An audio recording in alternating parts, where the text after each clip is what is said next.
જય શ્રી સ્વામિનારાયણ। આજના સત્સંગમાં ઉપાસ્ય ઇષ્ટદેવ ભગવાન શ્રી સ્વામિનારાયણ વચનામૃત વડતાલ 18 સત્સંગી જીવન પ્રકરણ 4 અધ્યાય 55 શિક્ષાપત્રી અર્થદીપિકાની અંદર જે મુખ્યત્વે ભગવાનના જે 5 વસ્તુ જાણવાની કીધી તેની અંદર વડતાલના 18મા વચનામૃતની અંદર સ્પષ્ટ રીતે શ્રીજી મહારાજ કહે છે કે આપણા ઈષ્ટદેવ શ્રી કૃષ્ણ ભગવાનને જાણવા તેની અંદર જે કાર્ય સેવક અને સ્થાનક એ 3 ભેદ કહે છે બરાબર।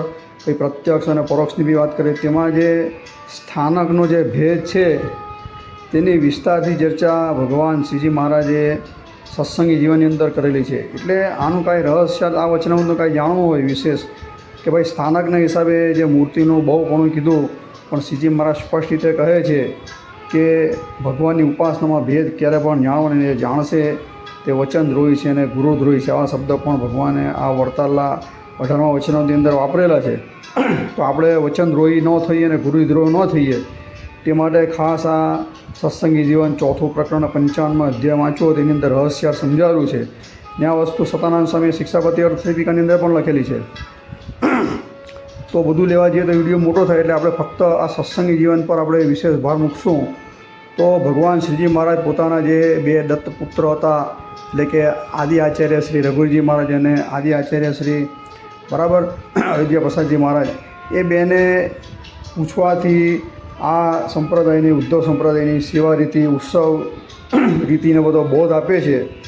તેની અંદર ભગવાન શ્રીજી મહારાજ સ્વયં ઉદ્ધવ સંપ્રદાયના આદિ આચાર્ય શ્રીઓને પોતાના પુત્રોને સ્પષ્ટ રીતે કહે છે કે કદાચ એવી શંકા તમને ઉદ્ભવ થાય કે આપણે સ્વસ્તે બનાવેલ જે મંદિરની અંદર નરનારાયણ દેવ છે કે લક્ષ્મીનારાયણ દેવ છે કે રાધાકૃષ્ણ દેવ આદિ જે મૂર્તિઓ પધરાવેલી છે, તો બધી મૂર્તિઓના અનેક પ્રકાર છે, તો પછી સેવા રીતિ એ કેવી રીતે થઈ શકે અથવા તો પૂજા વિધિ ઉપાસના વિધિ એ કેવી રીતે શક્ય બને, એવી શંકા કોઈને થાય તેના માટે ભગવાન શ્રી હરિ સ્વયં જાતે પોતાના ગુરુ રામાનંદ સ્વામી જે ઉદ્ધવજીનો અવતાર હતા તેઓ શ્રીએ જે પ્રવર્તાયેલી જે મંદિર 5 પ્રકારના છે એમ કરીને જે વાત કરે છે, એ 5 પ્રકારના ભેદે કરીને ભગવાનના સ્થાનકના ભેદે કરીને મૂર્તિનું બહુ પણ થાય છે।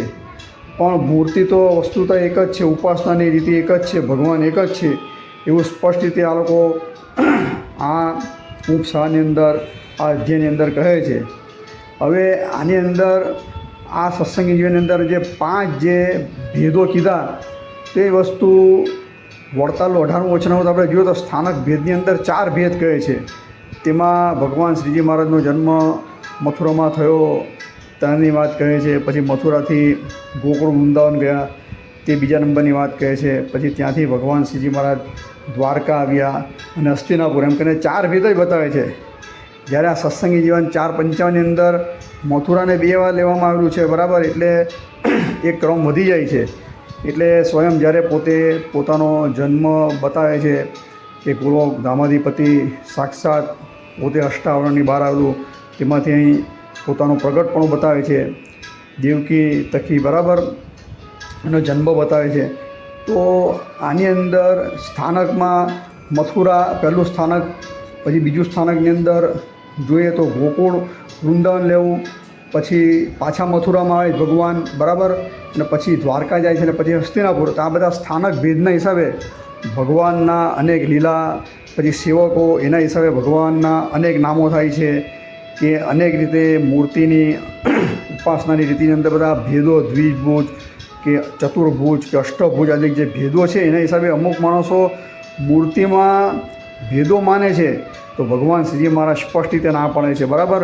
મૂર્તિઓનું બહુ પણ કીધું પણ ઉપાસનાની રીતિની અંદર કે ઉપાસનાની અંદર ભેદ નથી એવું સ્પષ્ટ રીતે ઉપસાની અંદર ભગવાન શ્રીજી મહારાજ કહે છે।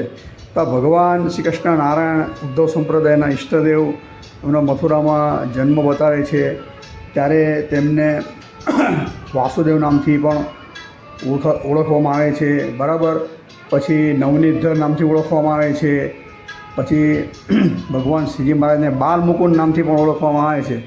આવી રીતે ભગવાન શ્રીજી મહારાજે સ્પષ્ટ રીતે પહેલો ભેદ બતાવેલો છે બરાબર। સત્સંગી જીવન 4થું પ્રકરણ આપણે જોઈએ તો અધ્યાય 55 શ્લોક સંખ્યા જોઈએ તો 72થી 87 કે 89 બરાબર આ શ્લોકની અંદર સ્પષ્ટ રીતે આ પહેલો ભેદ ઉપસ્થિત કરેલો છે। પછી બીજા ભેદની અંદર જ્યારે ભગવાન શ્રી કૃષ્ણ નારાયણ મથુરાથી ગોકુળમાં જાય છે, વૃંદાવનમાં જાય છે, ત્યારે પણ શ્રીજી મહારાજની જે લીલા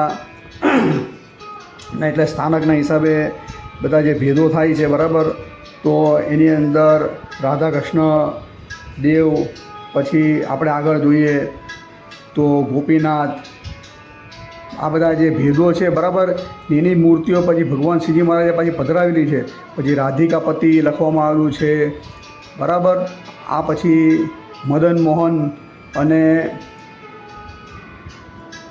આ બધા ભેદો બતાવે બરાબર। પછી વૃંદાવન વિહારી, આ મૂર્તિઓ જે ભગવાન શ્રીજી મહારાજ કહે છે સ્પષ્ટ રીતે આ અધ્યાયની અંદર કે આ જે બધા ભેદોના હિસાબે અમે જે મૂર્તિઓના ભેદ છે તે નામની અમે આજે 6 મંદિરની અંદર અમે મૂર્તિ પધરાવી આજે 5 ભેદ બતાવે છે, મથુરા, ગોકુળ બરાબર, દ્વારકા કે હસ્તિનાપુર, એના હિસાબે મૂર્તિના જે બહુપણું છે, સ્થાનકનું બહુપણું છે, તેવી મૂર્તિ ભગવાન શ્રીજી મહારાજ પધરાવી। જો આપણે વાસુદેવ નારાયણની મૂર્તિ સૌપ્રથમ આપણે જોઈએ તો ભગવાને ગઢપુરની અંદર પધરાવી હતી બરાબર। વાસુદેવના નારાયણ ઉડદાજી તરીકે ઓળખીએ છીએ આપણે, દરેક વચનામૃતમાં આવે છે કે ભગવાન શ્રીજી મહારાજ વાસુદેવ નારાયણના ઉડદાની અંદર બિરાજમાન થયા।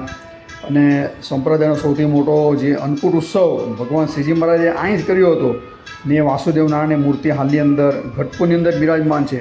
એ ચતુર્ભુજ છે બરાબર, ક્યારે પણ ચતુર્ભુજ દ્વિભુજાદિક ભેદ ન કરવા, કારણ કે અમુક માણસો ધામના હિસાબે આ ધામમાં કે ચતુર્ભુજ છે, કોઈ અષ્ટભુજ છે, કે અક્ષરધામમાં ફક્ત કે દ્વિભુજ છે, આવા ભેદ પરથે છે। તો ભગવાને આ સત્સંગી જીવનની અંદર વચનામૃતની અંદર વડતાલ 18 અને શિક્ષાપત્રની અંદર પણ સ્પષ્ટ રીતે ના પડે છે કે મૂર્તિમાં કોઈ ભેદ છે એની ભેદ પરખવો નહીં। તો જ્યાં ભગવાન શ્રીજી મહારાજે આ મથુરાની અંદર વાસુદેવની મૂર્તિ નામ છે તે પધરાવી છે, અને વડતાલની અંદર જોઈએ તો પોતાનું જે બાળ સ્વરૂપ છે તે ધર્મ ભક્તિ સાથે વાસુદેવ નામથી જ પધરાવેલું છે। એટલે આ જે બધા નામથી જે ભેદો પડેલા છે તે સ્વરૂપો ક્યાં ક્યાં પધરાવ્યા તે બી હું તમને કહી દઉં છું બરાબર। બાલ મુકુંદ છે તે તો આપણા નાના લાલજી છે, તેને બાલ મુકુંદ તરીકે આપણે સ્પષ્ટ રીતે આપણે એને ઓળખીએ છીએ। તદુપરાંત પછી ભગવાન મથુરાથી ગોકુળમાં આવ્યા તો રાધા કૃષ્ણદેવ છે, તો રાધા કૃષ્ણદેવની મૂર્તિ આપણે જોઈએ તો વડતાલ આદિકની અંદર છે જ, હરિકૃષ્ણ મહારાજની અંદર એને વૃંદાવન વિહારી તરીકે પણ ઓળખવામાં આવે છે। ત્યાં રાધા કૃષ્ણદેવની મૂર્તિ વડતાલની અંદર પધરાવેલી છે। ગોપીનાથની મૂર્તિ છે તે ગઢપુરની અંદર ભગવાન શ્રીજી મહારાજે નામથી પધરાવેલી છે। રાધારમણ દેવની મૂર્તિ આપણે જોઈએ બરાબર, નહીં મદન મોહનની મૂર્તિ છે બરાબર, રાધારમણ નથી આવી એમાં, મદન મોહનની મૂર્તિ છે તો ધોલેરાની અંદર પધરાવેલી છે। અને વૃંદાવન વિહારી જે છે તે રાધા કૃષ્ણ કાં તો વૃંદાવન વિહારી વડતાલની અંદર જે મૂર્તિ પધરાવેલી છે। એટલે આ જે સ્થાનકના હિસાબે ભગવાનની મૂર્તિના જે નામ પડ્યા, કૃષ્ણ ભગવાન એક જ છે પણ જે સ્થાનકમાં ગયા એટલે નામ બદલાયા બરાબર। હવે આપણે ભગવાન શ્રીજી મહારાજ પાછા આ વૃંદાવનથી ગોકુળથી પાછા મથુરા આવે છે, કંસને મારે છે, બધી અનેક લીલાઓ કરે છે, એટલે પાછા એમના નામ રામકૃષ્ણાદિક થાય, કારણ કે ભગવાનનો મોટા ભાઈ બલરામ હતા એટલે એની સાથે રામકૃષ્ણ નામ અડાવવામાં આવેલું બરાબર। તો ભગવાને શિક્ષાપત્રીની અંદર પણ આ બધી વાત કરેલી છે કે અક્ષરધામાધિપતિ લક્ષ્મી સાથે ત્યારે લક્ષ્મીનારાયણ દેવ બરાબર, રાધા સાથે ત્યારે રાધા કૃષ્ણદેવ, પછી બલભદ્રાદિક કરીને તે નામે જાણ્યું એમ કરીને વાત લખેલી છે। બલભદ્રાદિક એટલે કોણ? તો આ રામકૃષ્ણ સ્પષ્ટ રીતે પોતાના ભાઈ મોટા ભાઈની વાત કરવામાં આવી છે, બળદેવજી બરાબર, તેની મૂર્તિ ભગવાને આપણે ગઢપુરની અંદર પધરાવેલી છે। અને પ્રસાદી મૂર્તિ આપણે જોઈએ તો જેતલપુરની અંદર ભગવાને આપેલી છે, અને એની પ્રતિષ્ઠા આદિ આચાર્ય શ્રી અયોધ્યા પ્રસાદજી મહારાજે કરેલી છે। અને આપણે પ્રસાદીની મૂર્તિઓ જોઈએ તો ભરૂચની અંદર પણ છે। તો આ રામકૃષ્ણ નામથી બળદેવ અને કૃષ્ણની મૂર્તિઓ છે, ત્યાં સંપ્રદાયની અંદર આ સ્થાનક પૂર્વ પધરાવવામાં આવેલી છે બરાબર। પછી શ્રીજી મહારાજ પાછા મથુરામાં આવ્યા એટલે મથુરાનાથ તરીકે ઓળખવામાં આવે છે, પછી યાદવ ભૂષણ તરીકે ઓળખવામાં આવે છે બરાબર। પછી ભગવાન ત્યાંથી દ્વારકા ગયા, દ્વારકા જઈને પોતે રૂકમણી સાથે વિવાહ કર્યો, તો જે પોતે સ્વયં જે રૂકમણીજી હતા તે લક્ષ્મી રૂપી હતા બરાબર, એટલે એને લક્ષ્મીનારાયણ નામથી ઓળખવામાં આવે છે। તો આ લક્ષ્મીનારાયણની મૂર્તિ શ્રીજી મહારાજે વડતાલની અંદર પધરાવી છે. પછી દ્વારિકાનાથ તરીકે ઓળખવામાં આવે છે. એ દ્વારકાધીશની મૂર્તિ છે, રણછોડરાની મૂર્તિ, તે વડતાલની અંદર પધરાવવામાં આવી છે. બરાબર. પછી યદુપતિ ભૂષણ નામથી પણ ભગવાન પ્રસિદ્ધ થયા હતા.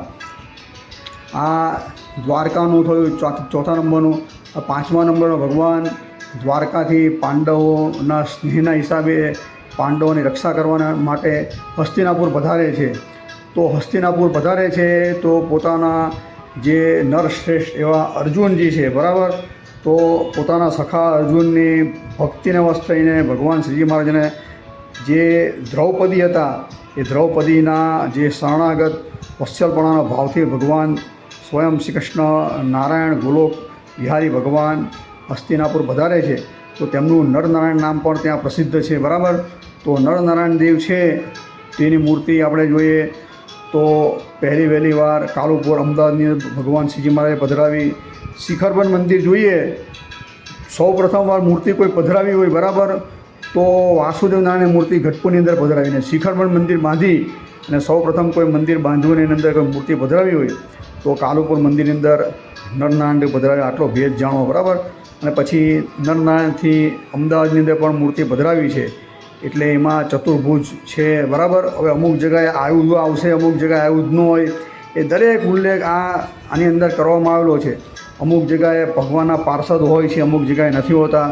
હવે અમુક જગ્યાએ આપણે જોઈએ તો સેવકો પણ હોય છે, સેવકો નથી હોતા. એટલે ભગવાનની મૂર્તિનું ભાવપણું છે, પણ એની અંદર ઉપાસનાની અંદર ભેદ ન જાણો, પૂજા રીતિની અંદર ભેદ ન જાણો, ઉપાસનામાં ભેદ ન જાણો. આવું શ્રીજી મહારાજનું આ સત્સંગી જીવન પ્રકરણ 4 અધ્યાય 55નો આટલો રહસ્યાર્થ ગલિતાર્થ છે. બરાબર. એટલે ભગવાન જ્યાં હસ્તિનાપુર ગયા તો ત્યાં હસ્તિનાપુરની અંદર નરનારાયણથી પ્રસિદ્ધિ પામ્યા અને પાંડવોના પ્રિય તરીકે પણ એ નામથી પણ ત્યાં પ્રસિદ્ધિને પામેલા હતા. આવી રીતે જે 5 ભેદો છે મંદિરના તે સ્વયં ગુરુ રામાનંદ સ્વામી એટલે કે ઉદ્ધવ અવતાર ઉદ્ધવજીએ સ્વયં ભગવાનને કહ્યા હતા અને ભગવાન શ્રીજી મહારાજે સ્વયં પોતાના 2 આચાર્યશ્રીઓને કહ્યા હતા. અને ઉદ્ધવજીને પણ આ જે બધા ભેદોની વાત છે તે સ્વયં ભગવાન શ્રી કૃષ્ણ નારાયણે જ પોતાનો અંતર્ધ્યાન ફેરી લીલા હતી ત્યારે પોતાનું જે રહસ્ય જ્ઞાન હતું તે પોતાના પ્રિય જાણી અને આ પોતાના આત્માથી જરીક પણ ન્યૂન નહીં એવા જાણીને આવા શબ્દો વાપરવામાં આવે. બરાબર. પોતાથી અણુ પણ ન્યૂન નહીં એવા પોતાનું જે જ્ઞાન હતું, પોતાનું આચાર્યપણું હતું, તે શ્રી કૃષ્ણ ભગવાને ઉદ્ધવજીને આપી અને પછી પોતે સ્વયં પોતે ગોલોકધામની અંદર વિહાર કર્યો હતો. આવું ભાગવતની અંદર લખવામાં આવ્યું. ત્રીજા સ્કંદની અંદર ચોથા અધ્યાયને લગભગ આ વાત છે. બરાબર. તો એ જ ઉદ્ધવજી આ રામાનંદ સ્વામી રૂપે થઈને આવ્યા અને એણે આ જે જ્ઞાન બધું આપ્યું. એ કહેવાનું તાત્પર્ય કે આ જે જ્ઞાન છે તે ભગવાન દ્વારા જ પ્રવર્તાવેલું છે. એટલે આ જે આપણા મંદિરોની અંદર જે 6 મંદિરો અથવા શ્રીજી મહારાજે આપેલી બીજા જે મંદિરોની અંદર પધરાવેલી મૂર્તિઓ, બરાબર, પ્રસાદીની જે મૂર્તિઓ છે કે એને આપણે ખાસ કરીને જોઈએ તો જીતલપુરની અંદર પ્રસાદીની મૂર્તિ છે. પછી આપણે ધોળકાની અંદર પ્રસાદીની મૂર્તિ છે કે સુરતની અંદર મૂર્તિ પ્રસાદીની છે. એ બધી જે મૂર્તિઓ પ્રસાદીની આપી છે તેના નામ પણ આવી રાધાકૃષ્ણ દેવ અથવા તો વૃંદાવન વિહારી આ બધા નામથી આ જે કીધા એ નામની મૂર્તિ એ બધી મૂર્તિઓ છે કોણ તો સાક્ષાત શ્રી કૃષ્ણ નારાયણની મૂર્તિ છે. આપણો સંપ્રદાય પણ ઉદ્ધવ સંપ્રદાય છે. એટલે આ વડતાલનું 18મું વચનામૃત જે છે તેમાં જે 5 વાત અવશ્ય દરેક સત્સંગીએ જાણવી એમ તને શ્રીજી મહારાજ ભાર મૂકે છે.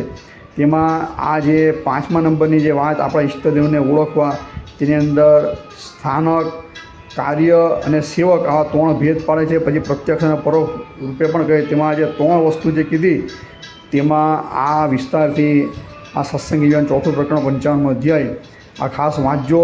આગળ પણ તમને એક વિડીયો બનાવીને કીધું હતું કે વચનામૃતનું રહસ્ય જાણવું હોય, વચનામૃતનો કાંઈ વિસ્તાર, કોઈ ભાષ્ય કહીએ કે વિસ્તારથી કાંઈ જાણવું હોય તો સત્સંગી જીવનની અંદર જ આનો વિસ્તારથી ઉલ્લેખ કરવામાં આવેલો છે. કારણ કે દરેક વસ્તુ, દરેક ગ્રંથની અમુક મર્યાદા હોય છે. એટલે એક ગ્રંથથી બીજા ગ્રંથની આપણે એ જો એની ઓથ લઈએ તો એનું રહસ્ય આપણે સારી રીતે જાણી શકીએ. કારણ કે આ વસ્તુ પણ ભગવાન શ્રીજી મહારાજ સ્વયં જાતે જ કહે છે.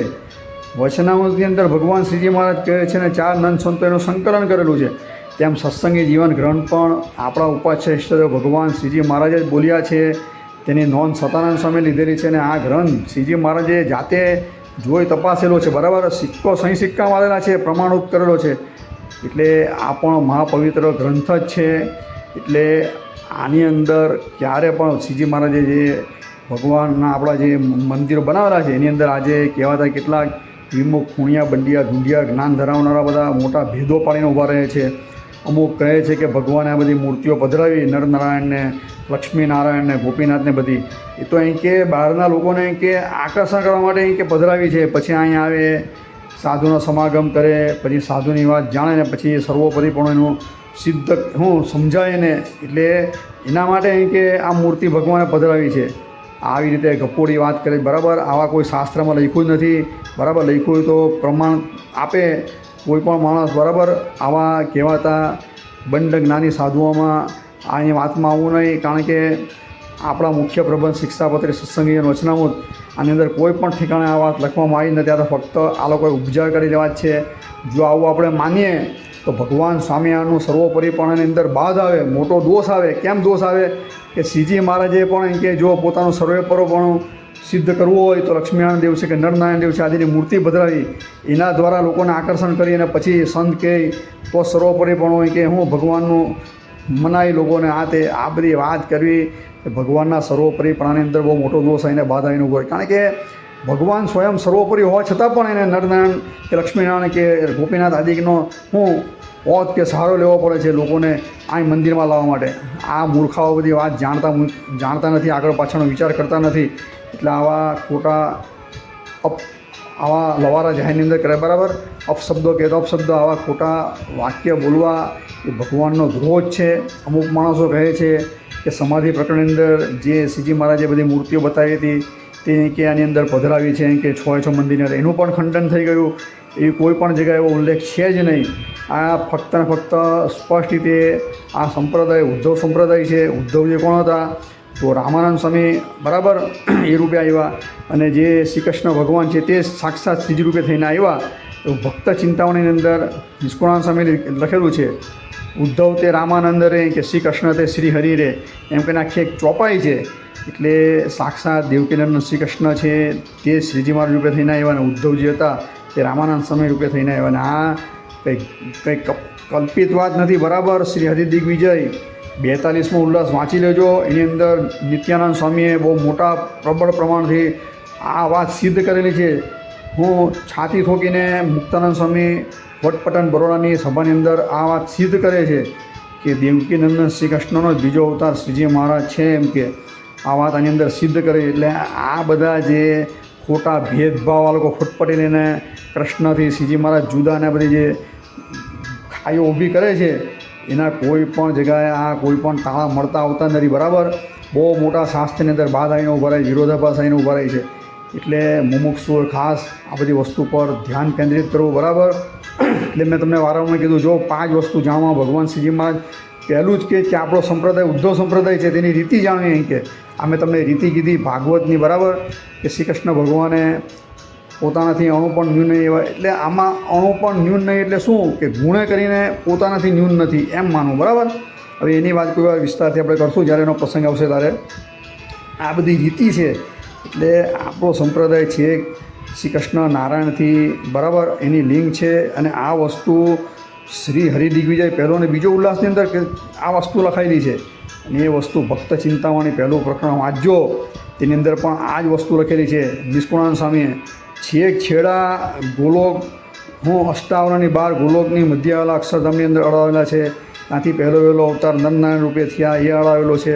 પછી મથુરાની અંદર ભગવાને કે શ્રી કૃષ્ણ નારાયણ થયા તેમ કરીને પછી છેલ્લે આપણા ઈષ્ટદેવ છપાઈની અંદર એનો પ્રાદુર્ભાવ એમ બતાવ્યો. એટલે કોઈ આપણા ભગવાન કંઈ અલગ નથી કે મથુરાના ભગવાન અલગ નથી કે આ નરનારાયણ અલગ નથી. આ જે બધા મૂર્તિના જે ભેદો પાડે છે તેણે ખાસ આ બધી વસ્તુ જાણવાની ખાસ જરૂર છે.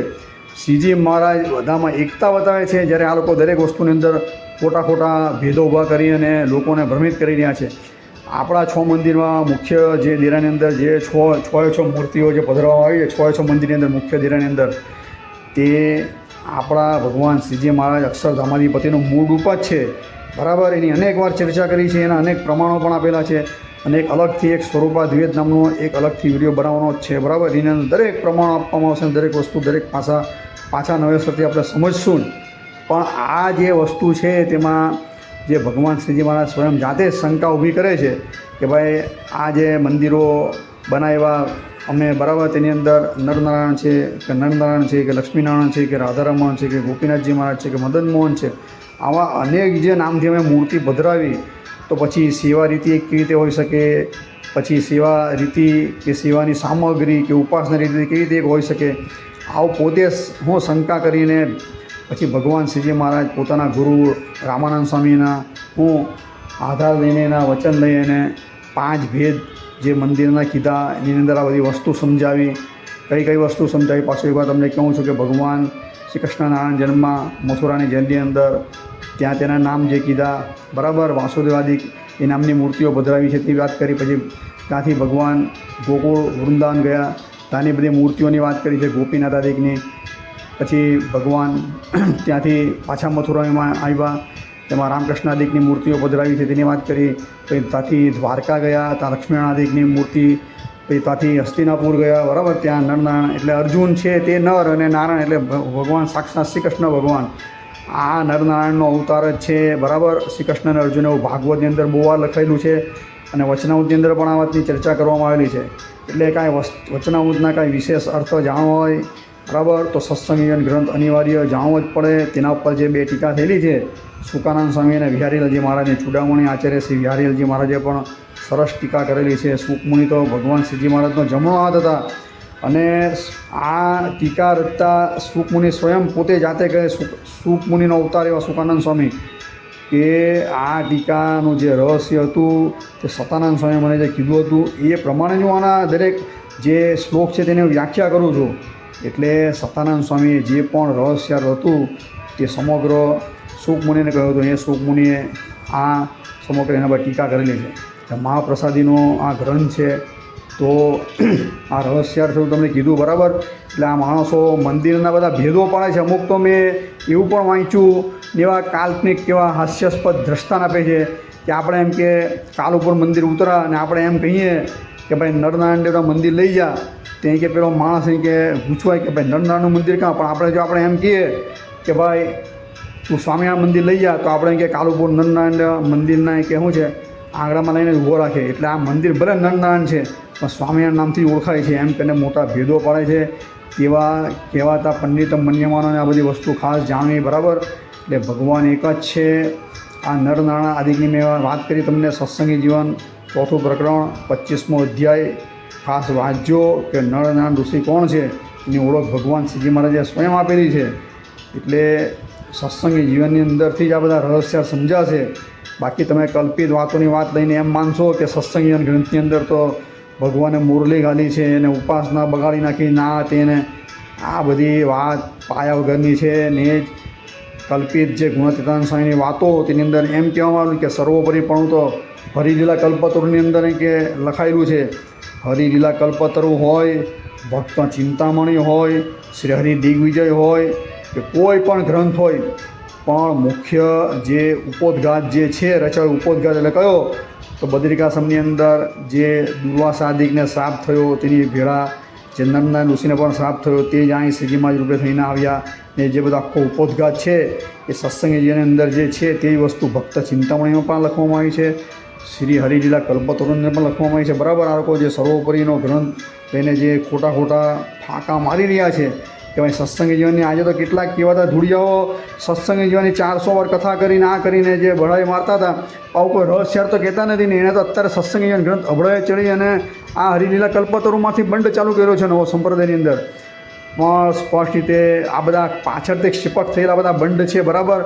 આદિ આચાર્ય રઘુરજી મહારાજ વિરચિત આ ગ્રંથ છે તેમાં પણ આ લોકો અંચિતાનંદ સ્વામી વર્ણી જે બ્રહ્મચારી તેનું નામ અડાવે છે રચિતાની અંદર. એ ગ્રંથના રચિતા ખરેખર તો આદિ આચાર્ય રઘુરજી મહારાજ છે. અચિંત્યાનંદ બ્રહ્મચારી તો ફક્ત એક જે હરિસંભવ મહાકાવ્ય તે પણ અધૂરો ગ્રંથ હતો, એની આપણે આગળ વાત કરી છે, એટલો જ રચેલો છે. અને હરિલીલા ગ્રુપની અંદર ચૂડામણી આચાર્યશ્રીએ પણ લખેલું છે કે એણે એક જ ગ્રંથ લખેલો છે.